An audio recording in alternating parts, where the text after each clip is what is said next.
જાણવા મળ્યા પ્રમાણે આજે જામનગરની અંદર ગોપાલભાઈ ઇટાલિયાની સભામાં કેટલાક અસામાજિક તત્વોએ સભા પર પથ્થરમારો કર્યો છે।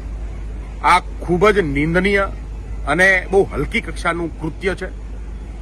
કેટલાક પોલીસવાળાની સાથે આ અસામાજિક તત્વ સભા સુધી આવી પોલીસવાળાની વચ્ચે રહી અને પથરાવ કરવાનું કામ આ હલકી માનસિકતાના લોકોએ કર્યું છે।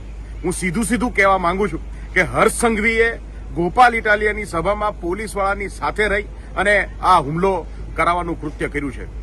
આમ આદમી પાર્ટીની જે મુહિમ આખા ગુજરાતમાં ચાલે છે એમાં સૌથી મોટું આજે જો કોઈ તકલીફ હોય તો ભાજપના લોકોને છે અને ભાજપના લોકો આવા અનેક કાંડ અત્યાર સુધી કરી ચૂક્યા છે। જામનગરની અંદર ગોપાલભાઈ ઇટાલિયા ઉપર પથ્થરમારો કરીને એ જો એમને ડરાવવા માંગતા હોય, આમ આદમી પાર્ટીને રોકવા માંગતા હોય તો એક વાત કાન ખોલીને સાંભળી લે, આમ આદમી પાર્ટી આવી રીતે ઉભી રહેવાની નથી। આમ આદમી પાર્ટી જે છે